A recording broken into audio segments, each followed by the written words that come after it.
Videonya ya 5 menit, 3 menit. Tak menurut tak sing luwak. Iya. Ono Sini channel iki lho Kak. Salah Kendari kok.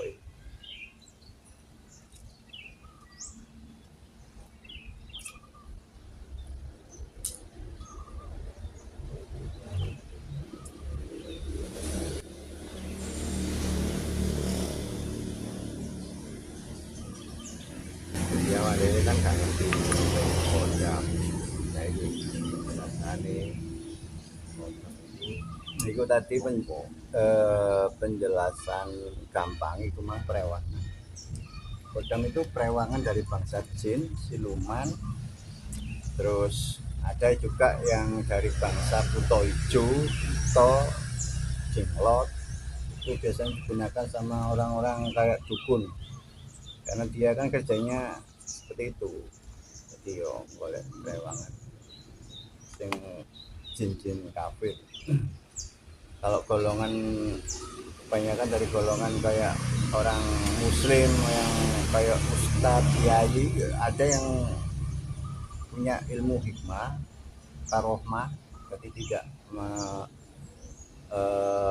apa ya istilah ya, tidak memaku pada kodam dari kekuatannya diri sendiri di ilmu karohmah. Jadi kalau kita banyak belajar agama Islam ya, katakan kita bahas Islam, sering wirid ngaji itu ada sendiri kodamnya.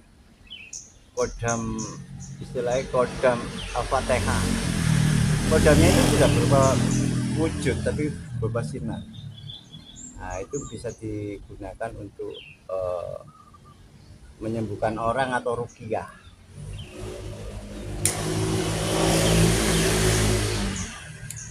Definisi kodam itu beda-beda. Jadi banyak orang yang beranggapan kodam, yang punya kodam ini wong musyrik. Kita lihat dulu lah dari sisi kacamata mana dulu. Jadi jangan selalu cepat ngambil kesimpulan. Jadi kalau memang dia hanya untuk berteman, ya nggak ada kemusyrikan, anggap dia teman. Kalau dia menyembah, meminta pertolongan dan menuhankan kodam itu atau jin itu, baru itu namanya musyrik. Kalau menyembah, menuhankan itu musyrik. Jadi kenapa orang-orang Jawa itu, khususnya orang Indonesia, Jawa, Bali, Sumatera, Kalimantan itu masih kental banget dengan dunia perkodaman. Karena nenek moyang kita itu dulunya itu memang di waktu zaman kerajaan atau penjajahan itu suka itu tirakat, lagu tirakat. Jadi banyak golongan jin itu yang suka pada mereka dan akhirnya mengikuti. Ya kalau contoh realnya itu adanya Candi Prambanan, Gunung Tangkuban Perahu, itu asli itu memang yang terjadi itu dalam waktu satu malam kok ada candi, kan gak mungkin. Sopo sing garap kontraktornya.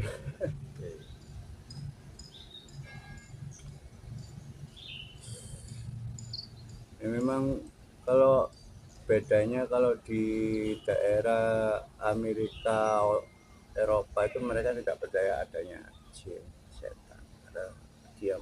Mereka menyibukkan dirinya dengan aktivitas manusia seperti umumnya.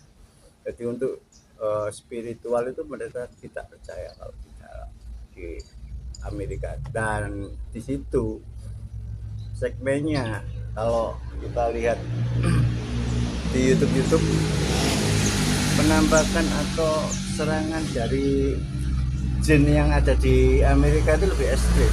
Toparik langsung ditambah nonton langsung main fisik, toparik terus gembaro terus mecah-mecah nomperik. Karena dia apa ya, eksistensinya jin itu pengen diakui ya.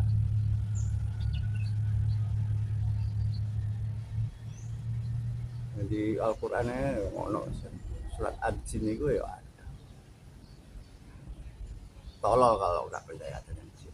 Di Al-Qur'an itu disebutkan kita Gusti Allah menciptakan hewan, binatang, manusia, tumbuh-tumbuhan, jin dan malaikat. Malaikat itu kok biasa didelok itu namanya kok.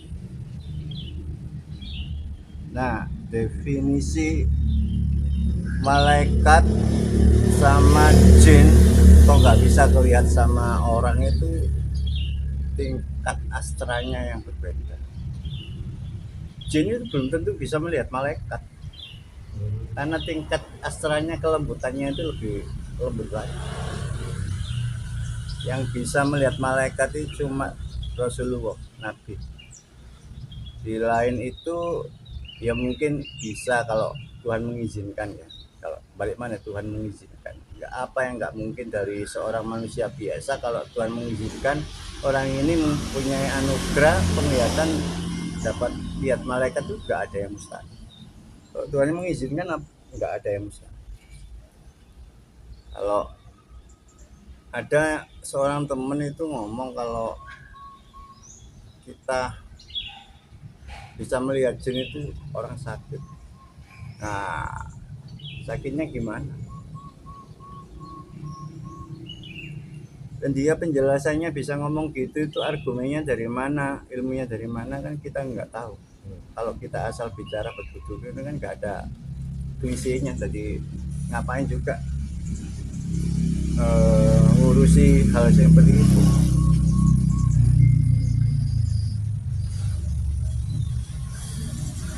Nah itu tadi penjelasan tentang kodam yang banyak masyarakat kita itu masih percaya banget adanya kodam. Kodam ada beberapa kodam, nanti kita akan bahas ya, ada 3 kodam ya. Kodam leluhur, kodam pemberian, dan kodam keilmuan. Next di video selanjutnya. Video ini udah cukup panjang durasinya. Subscribe.